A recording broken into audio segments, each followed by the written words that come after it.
Hello, everyone. My name is Eric Francis. I'm the editor of planetwaves.net.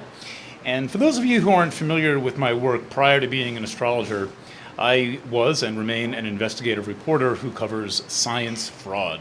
That is to say, errors or intentional omissions of data by scientists.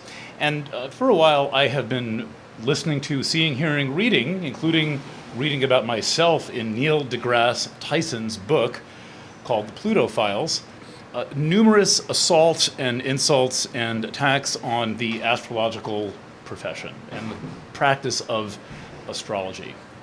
Neil deGrasse Tyson is a PhD. He is an astrophysicist.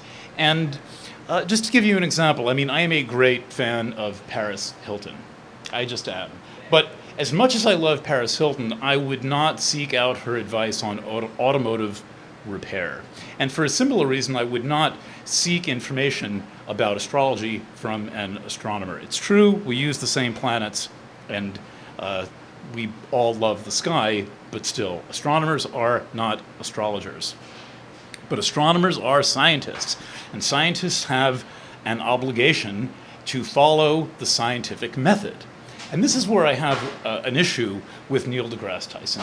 Neil goes on TV and on the radio and in various different programs, and he claims to have studies that say that conclusively that astrology is not true. So I have one question for Neil deGrasse Tyson. Can you see that? Neil, where's your data? What studies are you talking about when you say that astrology is bunk?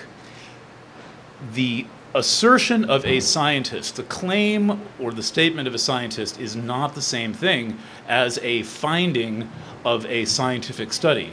Not only that, one scientific study is not enough. Scientific studies must be repeated. It's kind of like on the shampoo bottle back in the old days: rinse, lather, rinse, repeat, that part. Well, the scientific method has that little repeat at the end, and unless the study is repeatable, it's not a study. So I would still say, even if you only have, one study that hasn't been repeated, where's your data? What studies are you talking about? I'm familiar with almost all the studies of astrology, but I will say this one thing to you as well. You've probably taken logic, maybe way back in your undergraduate days. There's a little thing in logic about not being able to prove a negative. No study can prove that astrology does not work, because there may be a study that comes along someday that proves that it does work. We know this from every invention that's ever been made.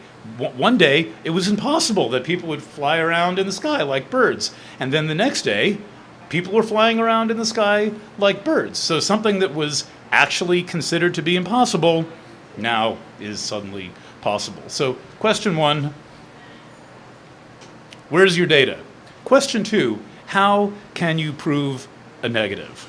Please send me this information, efc@ericfrancis.com, or you can mail it to me if you like old-fashioned mail, P.O. Box 3606, Kingston, New York, 12402. Neil deGrasse Tyson, I'm looking forward to hearing from you. Bye for now.